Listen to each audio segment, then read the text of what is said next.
Assalamualaikum warahmatullahi wabarakatuh. Salam semangat untuk kita semuanya. Video kali ini kita akan membahas implementasi konsep generalisasi dan teori ilmu politik. Yang pertama, konsep ilmu politik, diantaranya ada pengambilan keputusan, negara, sosialisasi politik, kebijakan umum, kekuasaan, distribusi dan alokasi, pembagian serta kultur politik. Yang kedua, generalisasi politik.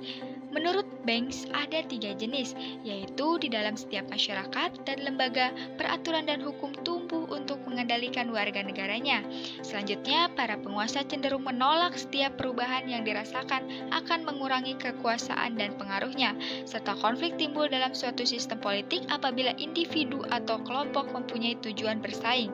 Selanjutnya ada teori politik, yakni yang pertama ada teori politik empiris, mengacu pada bagian teoritis ilmu politik.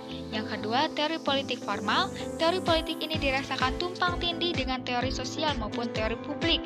Dan yang ketiga, ada teori politik normatif, yaitu menjelajah makna kebebasan dan diterapkan pada masalah-masalah praktis.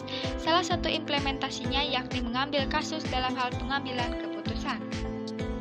Dalam hal ini, setiap proses membentuk kebijakan pemerintah atau kebijakan umum merupakan suatu proses mengambil keputusan, yaitu memilih beberapa alternatif yang akhirnya ditetapkan sebagai kebijakan pemerintah.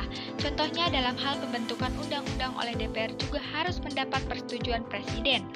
Ada pula kasus sekarang yang menuai pro kontra, yakni isi Permendikbudristek nomor 30 tahun 2021 tentang kekerasan seksual, di mana hal ini pemerintah perlu memperhatikan aspirasi dari rakyat, sehingga kebijakan tersebut dapat diterima oleh masyarakat sebagai kebijakan pemerintah.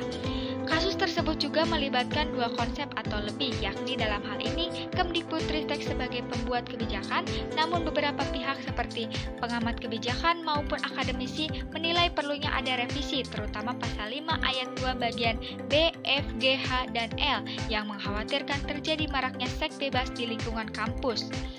Baik rekan-rekan semuanya, itulah implementasi konsep generalisasi dan teori ilmu politik dari salah satu kasus yang diangkat.